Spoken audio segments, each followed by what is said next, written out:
Pengakuan sopir travel yang digerebek bareng istri orang, ngaku belum ngapa-ngapain.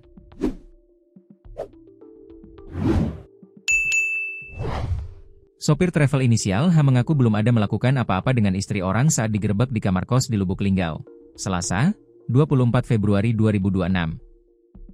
Pria inisial S bersama dengan polisi menggerebek istrinya inisial S bersama dengan sopir travel. Saat digerebek, H mengaku baru pulang dari Palembang bersama S. "Baru balik kami nih Pak dari Palembang ngambek mobil.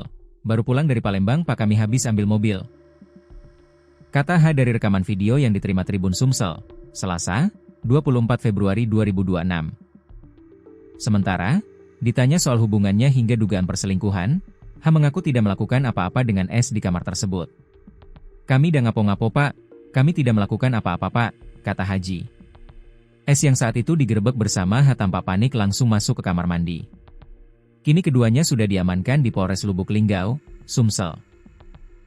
Kini diduga pasangan selingkuh tersebut sudah diamankan di Polres Lubuk Linggau pasca penggerebekan. Kanit Reskrim Polsek Lubuk Linggau Selatan, Ibda Hari Ardiansyah saat dikonfirmasi mengatakan, dugaan perselingkuhan itu terjadi setelah antara S dan suaminya sering bertengkar beberapa bulan terakhir. Pertengkaran itu membuat mereka memutuskan pisah rumah. Masih berstatus suami, A menaruh curiga dengan adanya pria lain dalam pernikahan mereka. Sudah lama pisah ranjang karena mereka sering cekcok, kemudian suaminya 2 hari sempat meminta dikawal menggerebek istrinya. Tapi setelah ditrek ternyata istrinya di Palembang, ujarnya pada wartawan, Selasa, 24 Februari 2026.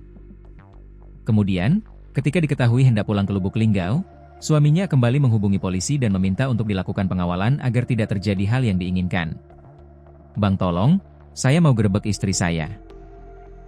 Selanjutnya bersama 4 anggota kita langsung meluncur ke lokasi," ujarnya. Ketika tiba di lokasi kosan itu, A dan polisi sempat mencari-cari kamar keduanya, karena kondisi kamarnya banyak pihaknya pun sempat kebingungan. Kemudian ada salah satu penghuni kosan itu cewek itu nunjuk ke kami dan mengatakan itu Pak yang baru, ungkapnya. Selama ini ternyata pelaku H itu memang tinggal ngekos di tempat tersebut, sementara S itu sering datang ke tempat itu. Mereka itu baru balik dari Palembang, mereka masuk pukul 10 WIB, ujarnya. Menurut penuturan A, suami pelaku mengatakan, memang selama ini mereka sedang ribut dan istrinya itu pergi meninggal rumah. Suaminya A ini sudah lama curiga dan ada firasat bahwa istrinya ada pria idaman lain. Sebelumnya pernah hendak juga dilakukan penggerebekan, tapi ketika ditelusuri S itu sedang berada di Palembang, ungkapnya.